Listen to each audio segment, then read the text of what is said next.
man steps out of prison. The air is different. The sounds are sharper. He is free. For 5 years, Deron Jenkins lived behind concrete walls, under the watchful eyes of guards, following rules not of his choosing. He had time to think, time to regret, time to plan what life would look like once he got out. And then, on March 25, 2025, the gates opened, and the world welcomed him back. But what does freedom feel like after years in a cage? Relief? Fear? Or something else entirely? He had a place to go, home. His mother, Dana Jenkins, was waiting. She had never stopped loving him. She had never given up. She believed in second chances, in redemption, in the boy she raised. His younger brother, Darren Cox, only 15, had grown up without him. But now the family was together again. A fresh start. Or so they thought. 6 days later, their home, the place meant to be a sanctuary, became a crime scene. A mother and her son, gone. The very man they embraced, the man they gave a second chance, now the suspect in their deaths. What happened in those 6 days? What changed? Or had something been waiting all along? Something no one saw coming? A mother's love, a brother's trust, a homecoming that ended in tragedy. Could this have been stopped? Or was it only a matter of time? To understand how we got here, we have to go back. Before the police tape, before the flashing lights, before the silence that followed. Deron Jenkins was not always the man in the mugshot. There was a time when he was just a boy, someone's son, someone's brother. A child growing up in North Carolina, surrounded by the same streets, the same people, the same expectations that shaped everyone else. What happens between childhood and the moment a person crosses a line they can never step back from? Is it one choice, one mistake? Or is it something that builds layer by layer until the outcome is set long before it ever happens? For Deron, there were signs. Small at first. Trouble in school. Conflicts at home. Then the choices became bigger. Arrests. Charges. A life shifting toward something harder, something unforgiving. Theft. Breaking into cars. Stealing guns. Not once. Not twice. Enough times that the law made a decision for him. 5 years behind bars. 5 years to think, to change, to prepare for the moment he would walk free. And when that moment came, what did freedom look like? Did he feel relief? Did he feel regret? Or was there something else? Something even he didn't yet understand? March 25, 2025. The gates open. A man walks out. The world on the other side hasn't waited for him. It has moved on, changed, continued without him. But now, he is expected to step back into it, as if time inside and time outside are the same. Deron Jenkins is free. 5 years behind bars. 5 years where every day was mapped out for him. When to wake up. When to eat. When to speak. And now, the decisions are his again. What does he do first? Who does he call? Where does he go? Home. The place he left behind. The place that should have been waiting for him. His mother, Dana Jenkins, had never turned her back on him. His younger brother, Darren Cox, barely knew the man he was becoming. But they opened their door. They let him in. Because that's what families do. For 6 days, he was just another man trying to rebuild his life. At least, that's how it seemed. Where did he go? Who did he talk to? Did anyone look into his eyes and see something was wrong? Or did everyone convince themselves that this was just another homecoming? One of thousands that happen every year when men step out of prison and back into the world? Did his mother notice something? Did she ignore it? Did his younger brother feel uneasy in his presence? Or was he just happy to have an older sibling again? 6 days. That's all it took. Whatever was inside him, whatever had been waiting, had enough time. March 31st, 2025. The final day.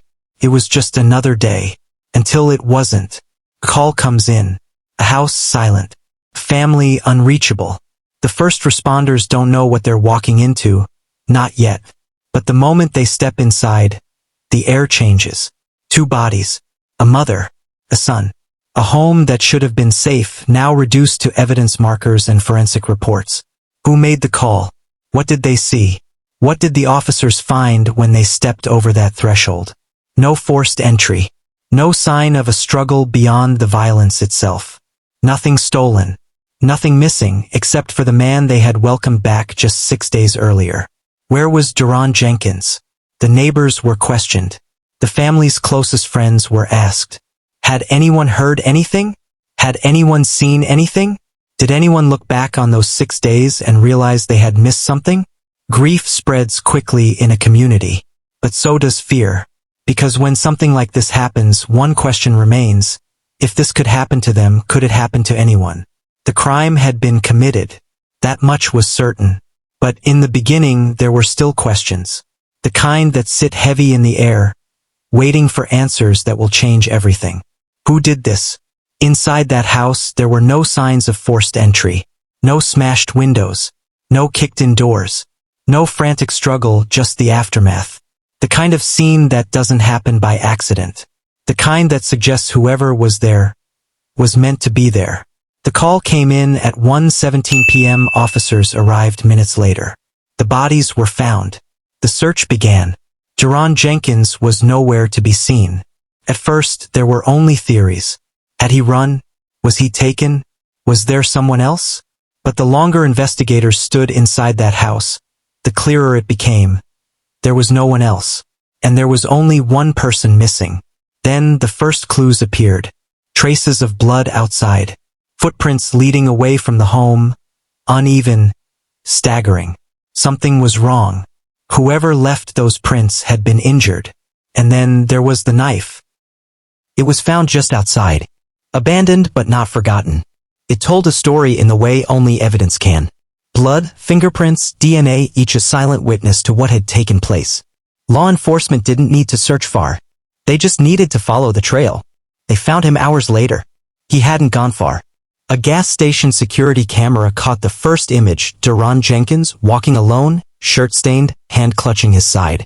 Moving slow. Moving like someone carrying something heavy, something no one could see but him. They found him in the woods less than 2 miles from the house. Lying on the ground. Breathing. Awake. Staring at nothing.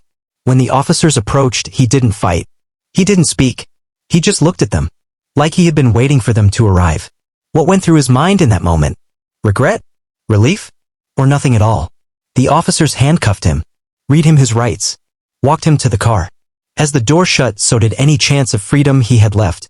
But there was still one question left unanswered. Why? A crime can be solved. A suspect can be caught. A verdict can be reached. But there is always one thing left unanswered, the question that lingers long after the headlines fade, long after the prison doors shut. Why? Why does a man, just 6 days out of prison, turn on the very people who welcomed him home? Why does a mother's love, a brother's trust, count for nothing in the face of whatever darkness was waiting beneath the surface? For some crimes, the motive is clear. Money. Revenge. Jealousy. But this was different. There was no financial gain. No outside enemy. No long-standing feud. Just a man, his family, and a choice that would shatter everything. So what happened? Experts would later weigh in. They always do. Theories were formed, but none could fully explain what had happened inside that house. Some pointed to the pressures of re-entry. 5 years behind bars, stripped of independence, every move dictated by routine. And then, suddenly, freedom. A world that expected him to pick up where he left off as if time had stood still for him even when it hadn't. But re-entry alone doesn't explain what happened next. Others pointed to his mental state. Had something shifted in prison? Had he been battling something unseen, something unspoken? Had the walls that once contained him also been holding something back? And then there was the simplest explanation of all, the one that those closest to him had perhaps felt but never truly understood. Family conflict. The kind that simmers under the surface. The kind that looks like love until, one day, it doesn't. Had there been tension in the house? Had old wounds reopened? Had words been exchanged that could never be taken back? Or had this been inevitable all along? There were those who claimed they saw the signs.